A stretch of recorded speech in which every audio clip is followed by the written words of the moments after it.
Welcome back, guys, to another video. This is, yes, an Undertale Theory video. Yeah, I had to get that intro perfect. But, despite all that, I'm honestly making this video because my friend, Robot99, has introduced to me to something that I didn't really think of. As you see in this picture here, Undyne only has one eye, and she has a spear coming out of the other. And the other one, when she's her regular self, not Undyne the Undying, she has no eye in that socket ever. Now, she's a fish. Okay, her main color is blue. So, what could that mean? Well, this theory is that Undyne and Sans are both test subjects of Alphys's project. That would explain a lot, which I'll get into it later. Sans has left eye, his mysterious blue left eye, is Undyne's left eye. Now, before you go, this is impossible. Papayas, Undyne doesn't have the ability to, make people move with her eye. Yeah, but you don't know that she couldn't have. Okay, now this does require thinking that Undyne is a fallen monster. So would Sans, but we also have that theory that Sans is human. Now it's another obstacle in the way of this theory, but that also does help it. Now, where should we begin? Let's begin. Where they're both test subjects. Okay, there's just no way to confirm this. This is only a theory, just remember. But Undyne does in fact melt of determination when you do kill her. Now, just like all the other test subjects, Undyne, just like all the other test subjects, they melt. But since Alphys does have a crush on Undyne, there may have been a way to save someone, because if and I'll bring up some proof here in a second. Now, as you see here, I'm on the wiki, and here's what implies, not that someone was sent home, but everyone that had fallen down has woken up. They're all walking around and talking like nothing is wrong. I thought they were goners. Seems like this research was a dead end, but at least we got a happy ending out of it. I sent the souls in the vessel back to Asgore, and I called all the families and told them everyone's alive. I'll send everyone back tomorrow. 16. No. Monster's physical form can't be handled with determination, like humans can. With too much determination, our bodies begin to break down. Everyone's melted together. Now, here's the only reason why I think Undyne began to melt when you hit her the first time.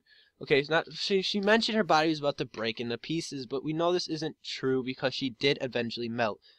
I think the fact is, she kept saying she won't die when you eventually killed Undyne the Undying. She was filled with too much determination. But the only way a monster can get determination is apparently from a human, according to these entry numbers. Now, here's where things get interesting. Since only fallen humans got synced with determination, that means Sans must was fallen monsters, and they took it from fallen humans. Where did Sans come into play? Because he had to be dead at the time. Well, the only possible reason, if the theory that he's human is true, is that he was one of the fallen humans, and he's a skeleton of one of them. And as it does say in one of the flavor texts of one of the other, not flavor text, one of a text that one of the other monsters say, the storekeeper in Snowdin, they appeared one day. They just appeared. Now, this also could mean, and more and more theories adding on to the situation here at hand. But what I suggest, what my theory is, that he is one of the fallen humans, and Undyne has some of his determination, which is why you managed to kill him in one hit and not Undyne the Undying. And Undying, therefore, stating that when she was one of the fallen monsters, and now she is undying. As for Alphys managed to save her, but it does not infer that she had saved anyone in her entry numbers. But I only imagine that she only saved her because she had a giant crush on her. Now, but Sans is still a big mystery in this situation. Think about it. One of the fallen humans? That's so ridiculous. There's only a small chance of that being a thing. But they only just showed up one day, the skeletons. Now, does that mean Papyrus as well could be one of the fallen humans?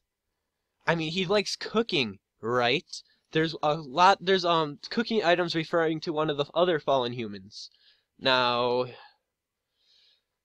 yes, there's only another problem standing in this way. Gaster. They're obviously linked together, right? And what do you two think? Is this possible that they're not brothers, but Gaster's creation? Gaster's the one to have these entries, and then this is where they all they all break apart all these possible answers. Where did Alphys really do surgery? Give Sans an eye and took one out of Undyne, even though she had a giant crush on her? Did she really try to reform one of the humans? How does this work at all? Okay, well, here's some answers for you. I'll be right back. And while I'm searching around for the image, I quickly looked for her melting, and yep, she does melt. It doesn't feel like she's splitting apart. She is obviously melting here, folks. So just to clear that up a bit. Okay, so here we have. I left you guys off briefly about question. Why would Undyne do this? Why would she try reforming? Well, the only reason why. So So a human, as it says here, a human cannot absorb a human soul. A monster cannot absorb a monster soul. What if the thing was neither monster nor human?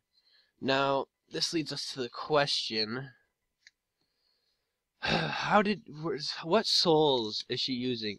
Because they need to equal a power of one more human soul. So the only way to do that is all the monsters in the other underground. Even though I don't get that, because Flowey had 6 human souls and he still couldn't beat one. But that's not the problem here. Okay, so I've chosen to count. I haven't told Asgore yet because I want to surprise him with it. In the center of his garden there'll be a the first golden flower that he grew before all the others, a flower from the outside world. It appears just before the queen left. I wonder that what happens when something without a soul gains the will to live. Things aren't going well. None of the bodies have turned into dust, so I can't get the souls. I told the families that I would give back the dust back for the funerals. People are starting to ask me what's happening. What do I do? Now, here's the thing. Monsters don't have determination. And where is he getting this determination? He's extracting it from the human souls. And the only way to do that is from from the dead bodies. So the skeleton of this makes sense because the skeleton does not melt the same way as the skin of a human does. Decay when a human is dead. So, leading us to the question to answer is, did she use him? Which we can't answer. So we just think about this. We have to assume Sans's was extracted by, the big machine in the true laboratory. Yeah, that thing that Flowey kind of took over. But now the flower. Okay. So when they're getting melted, when these monsters are melting, aka when I imply that Undyne is one of the melting ones.